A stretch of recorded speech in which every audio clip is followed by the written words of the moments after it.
ಸತಿಪತಿಯರು ಬಹಳ ಹಿತದಿಂದ ಮಲಗಿರೆ, ಅತಿ ಹಸಿವೆನಗೆನಲು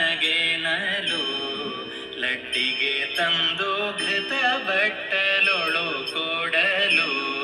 ತಿಂದಿಡಲು ಮುದ್ರಿಕ ಸತಿ ಸಹಿತ ಸುಖ ನಿದ್ರಲಿರೆ, ಪಾರ್ವತಿಯು ಬಂದ ಖದ್ರು ದೇವಿ ಸುತ ಬರುವನೆಂದೇಳೆ ಕಳಸವ ಅತಿ ತ್ಯಗದೆ ತುಂಬಿಟ್ಟಳು ರುಗವ. ಅತ್ತೆ ಕಾಶಿಗೆ ಪೋಗಿ ಅಳಿಯ ಮಾವಂದಿರು ಕ್ವಷ್ಟನ ಕರೆದು ತಂದು, ಕುಳಿತಿರಲಾಗ್ವಿ ಚಿತ್ರ ಭೂಷಿತಳು ಬಂದು, ನೋಡುತ್ತಲಿ ನಿಂದು ಥಟ್ಟನೆದ್ದು ತಿರುಗಿ ಪೋಗಿನ್ನವ ಮಾಡಿ ಬಂದರಿಬ್ಬರು ಕರೆ ತಂದು ಭೋಜನ ಮಾಡುತ್ತ,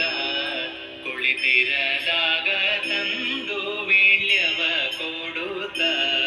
ಮುಖ ನೋಡಿ ನಗುತ್ತ ಸಂದೇಹಿಲ್ಲದೆ ಎನ್ನ ಪತಿ ಹೌದೆಂದು ನುಡಿದಳು ಬಂದು ಜನರು, ನಿಂದು ಗುರುತೇನೆಂದು ಕೇಳಲು ತಂದು ತೋರಿದಳುಂಗುರವ ಜನರಿಗೆ.